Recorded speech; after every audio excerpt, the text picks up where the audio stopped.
السلام علیکم۔ آج کی ویڈیو میں آپ کے سامنے وضو کے حوالے سے بات کروں گا۔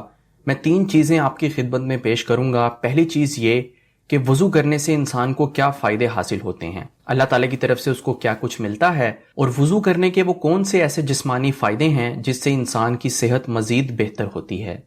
اور دوسری چیز وضو کے فرائض ہیں، کون سی ایسی چیزیں ہیں جو وضو میں فرض ہیں، اگر فرضوں میں سے کوئی ایک فرض بھی رہ جائے تو وضو نہیں ہوتا، لہٰذا اس کا بھی جاننا آپ کے لیے بہت ضروری ہے۔ اور تیسری چیز نواقض وضو، یعنی وہ کون سی ایسی چیزیں ہیں جس سے انسان کا وضو ٹوٹ جاتا ہے۔ تو چلیے آغاز کرتے ہیں وضو کے روحانی فوائد کے ساتھ کہ اللہ تعالیٰ انسان کو وضو کرنے پر کیا کچھ دیتا ہے۔ وضو کرنے سے انسان کے گناہ ختم ہوتے ہیں۔ وضو کرنے سے قیامت کے دن مسلمان کا چہرہ، ہاتھ اور پاؤں روشن ہوں گے۔ ہر وقت باوضو رہنے سے ثواب ملتا رہتا ہے۔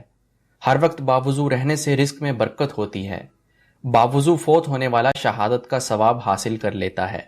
اگر انسان وضو کرے اور اللہ کا ذکر کرتے ہوئے سو جائے، پھر رات کے کسی حصے میں اگر اس کی آنکھ کھلے اور وہ اللہ سے کوئی بھی خیر اور بھلائی والی چیز مانگے تو وہ اسے عطا کر دی جاتی ہے۔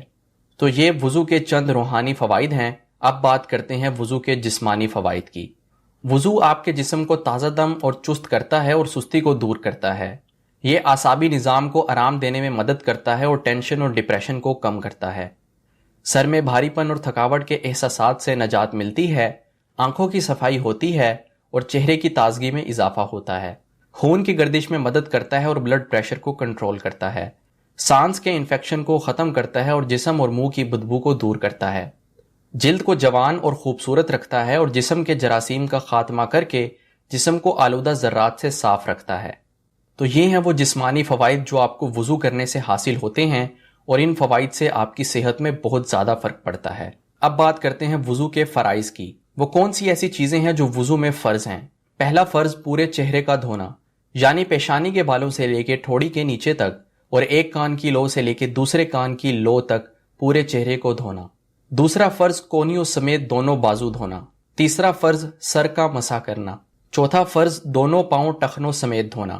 پاؤں کے دھونے میں ایک اور بات کا بھی خیال رکھیں کہ کچھ لوگوں کے پاؤں کی انگلیاں جڑی ہوئی ہوتی ہیں، تو ان پاؤں کی انگلیوں میں خلال بھی کریں تاکہ کوئی بھی پاؤں کا حصہ خشک نہ رہے۔ تو یہ ہیں وضو کے فرائض۔ اس کے علاوہ ہاتھوں کا دھونا، کلی کرنا اور ناک میں پانی ڈالنا، یہ سنتیں ہیں۔ اگر ان میں سے کوئی سنت رہ بھی جائے تو وضو ہو جاتا ہے، لیکن فرض کے رہ جانے پر وضو نہیں ہوتا، لہٰذا فرضوں کا پورا کرنا ضروری ہے۔ اور اگر سنتوں کو بھی شامل کیا جائے تو انسان کامل وضو کرنے والا بن جاتا ہے۔ اب بات کرتے ہیں نواقض وضو کی۔ وہ کون سی ایسی چیزیں ہیں جس سے انسان کا وضو ٹوٹ جاتا ہے؟ پیشاب یا پخانہ کرنا یا پھر دونوں راستوں سے کچھ بھی نکلنا۔